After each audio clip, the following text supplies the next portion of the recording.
Magandang gabi po sa inyong lahat, lalo na sa iyo, dear Tita L. Ako po si Lance ng Mekawayan, Bulacan. Magpapasukat po sana ako ng kasyungahan at baka po pwedeng matulungan nyo akong maputol na tong pagkaawa ko sa sarili ko.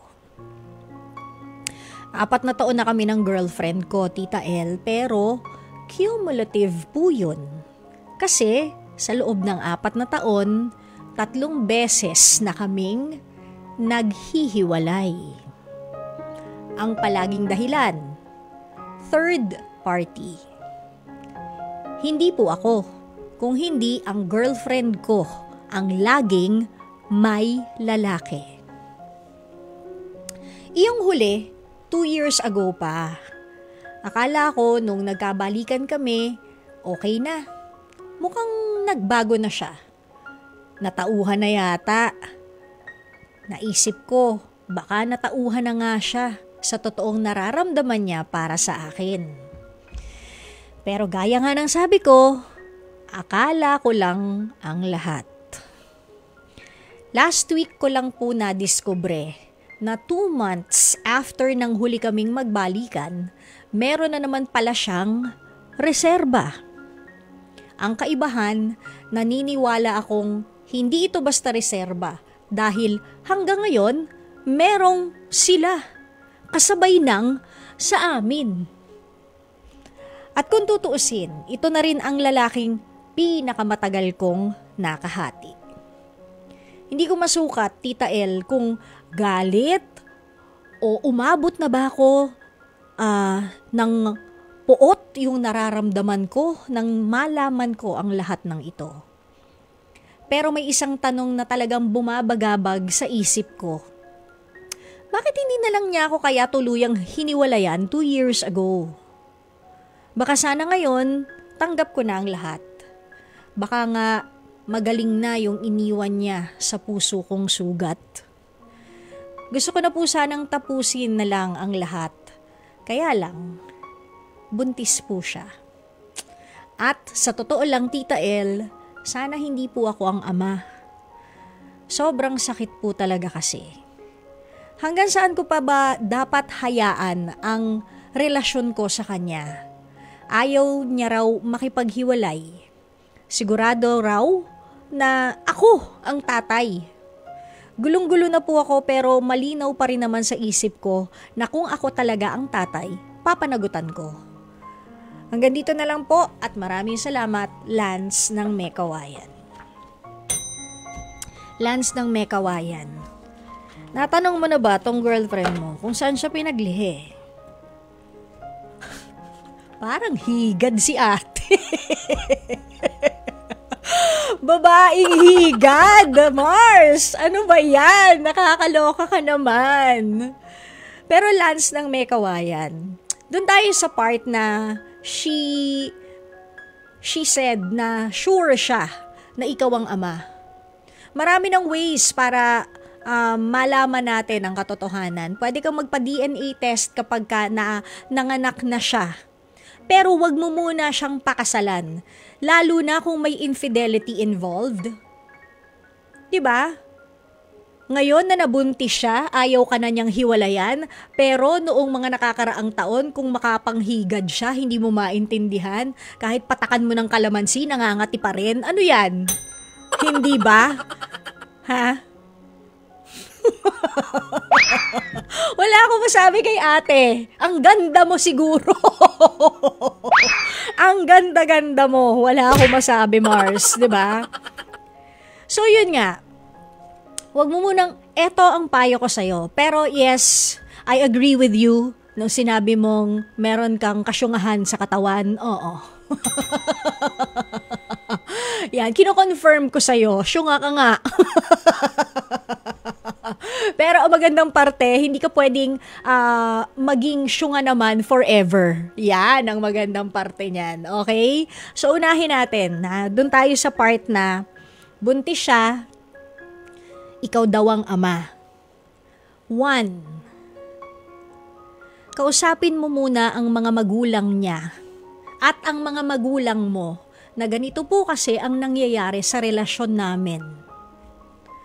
Sabihin mo sa harapan niya at ng kanyang mga magulang, willing po akong panagutan ang batang yan.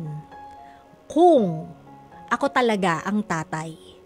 Papayag po ba kayo na bago kami magpakasal, pa-DNA test po muna natin para rin naman fair para sa akin. Kasi hindi ko naman alam kung ilan na yung sumasawsaw dyan. 'Di ba? Para lang sigurado. Tas ikaw naman, Lance, parang feeling ko, love na love mo rin tong si ate girl eh, 'di ba? Kasi naging 4 na taon pa kayo, 3 beses kayong nagkahiwalay. Pero alam mo, iniisip ko rin, baka naman it's the other way around. Lance, hindi kaya ikaw ang reserba at si kuya ang tunay? Kasi ilang beses kanyang binalikan, you're the rebound guy, Lance. You're not, I'm sorry, but hindi ikaw ang, para sa akin, sa basa ko hindi ikaw ang tunay na jowa. Ikaw lang lagi si rebound guy. Na sa tuwing meron siyang nakaka-break na jowa, babalikan ka niya. Ikaw yung assurance niya. Ikaw ang reserba. Ikaw yung, okay lang mag-break kami nito, kasi meron namang Lance eh. Oh, 'di ba? Sa basa mo, sa girlfriend mo, nang lalalaki siya. Pero sa basa ko, sa girlfriend mo, ikaw ang ginagawang reserba. Kasi ikaw ang tinatakbuhan niya sa tuwing may nangyayari sa mga nakakarelasyon niya na guys. And now, ginagawa ka na naman niyang reserba sa pagsasabing buntis siya at ikaw ang ama. So, paano nga tayo makakasigurado? Di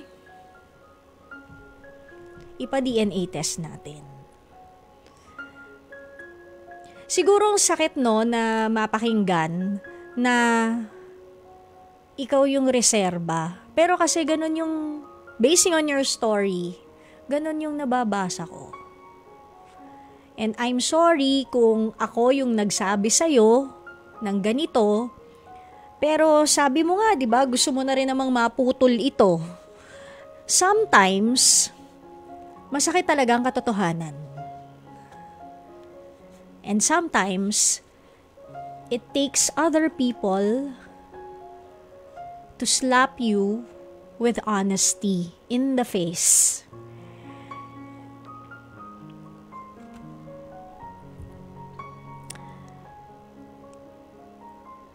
Medyo mahirap din kasi talaga yung sitwasyon mo, lalo na yun nga, either you, or him, or another him, and maybe another him, diba, got her pregnant. Isa lang ang solusyon talaga dyan, DNA test. DNA test. Maganda nga nun kung yung para kayong mamamanhikan, kunyari, mamamanhikan kayo with your parents, pero kausapin mo muna yung parents mo, kasi ganito eh. Ito kasi yung sitwasyon. Tapos usap din, mga magulang at kayo. Pero ano nga ba? May nilagay ba kung ilang taon na siya? Wala kasi walang nakalagay how old he is. Kahit pa sabihin yung nasa hustong gulang na kayo, ang mga magulang naman hindi yan, hindi yan humihinto sa pagiging magulang sa isang anak. So I guess it would be better if you also, tell your parents yung kung anong nangyayari, kung anong sitwasyon. 'Di ba? Ayan kita mo, si Gail Easy parang agree din. Sabi niya, naku, ikaw ang talaga niyang ginawang spare tire. Naku, pa-DNA mo, paglabas ng bata or punta ka kay idol. Ayun Ano, gusto mo ba? Ipatulfo daw. Naku, grabe, nakakaloka naman.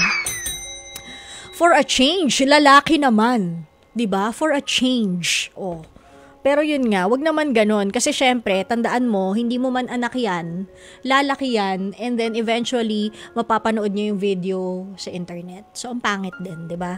Hanggang maayos ng kayo-kayo lang, ayusin nyo na. And kung hindi nga sa iyo yung bata, kung hindi nga ikaw ang ama ng bata, Eh di masaya ka. At dahil nangyari na yan, uulit ka pa ba? Sinabi ko na sa'yo, ikaw ang spare tire at hindi yung mga lalaking nakikilala niya ang reserba. Uulit ka pa ba sa kanya? Ilang beses na ba kayo nag-break? Diba? 3? Uulit ka pa? Papang-apatin mo pa ba? Aabutin mo pa ba ng happy 5th anniversary? Are you really happy? Or are you in a toxic relationship? Do you deserve to be in a toxic relationship? Ang dami kong question, diba? Oh, kung medyo mabilis, i-rewind mo na lang yung FB Live natin, ha, Lance? And I'm sure you're old enough to discern. Kasi mas kilala mo siya, mas kilala mo ang sarili mo kesa sa amin na pinakinggan lamang ang problema mo. Pero sana nga, malaglagan ka ng nyog at matauhan ka na. At dahil taga Bulacan ka, gawin na rin natin siyang suka. Ang sarap. Di ba, Lance? Okay, sana nakatulong. Gandang gabi sa'yo and God bless. Ganon, di ba?